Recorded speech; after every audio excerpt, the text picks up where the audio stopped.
God's Word encourages us.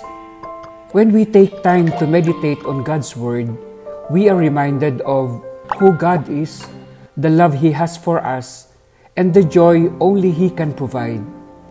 He encourages and emboldens us in our faith every moment we spend resting in His presence.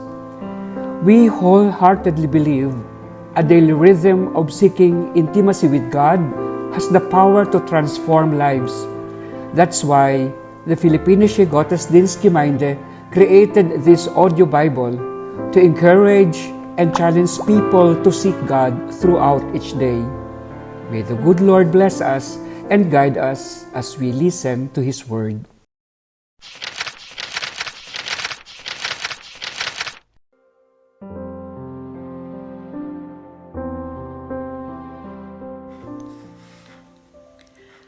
Matthew chapter 2. The visit of the magi. When Jesus was born in Bethlehem of Judea, in the days of King Herod, behold, magi from the east arrived in Jerusalem, saying, "Where is the newborn King of the Jews? We saw his star at its rising, and have come to do him homage."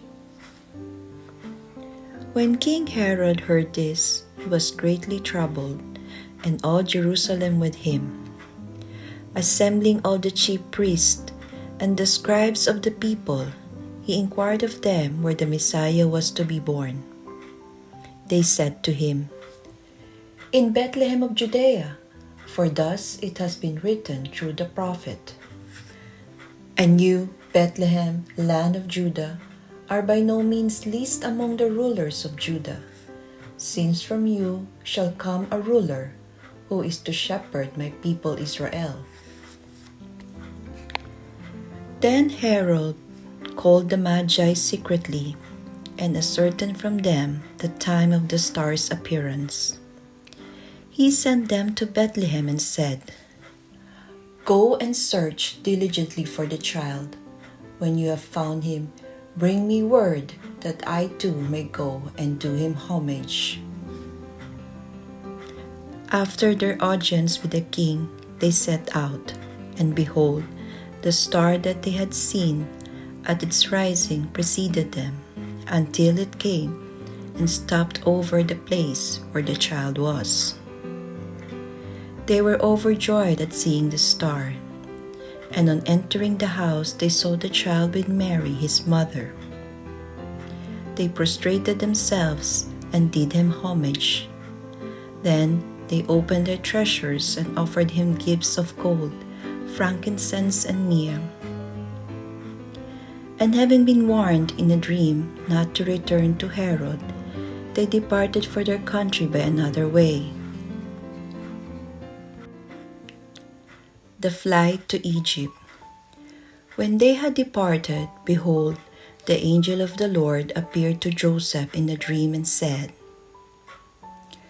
"Rise, take the child and his mother, flee to Egypt and stay there until I tell you. Herod is going to search for the child to destroy him." Joseph rose and took the child and his mother by night and departed for Egypt. He stayed there until the death of Herod, that what the Lord had said through the prophet might be fulfilled. "Out of Egypt I called my son." The massacre of the infants. When Herod realized that he had been deceived by the magi, he became furious.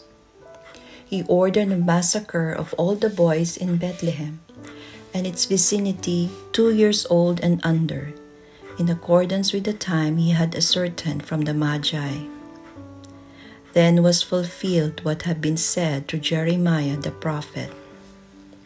"A voice was heard in Ramah, sobbing and loud lamentation, Rachel weeping for her children, and she would not be consoled, since they were no more."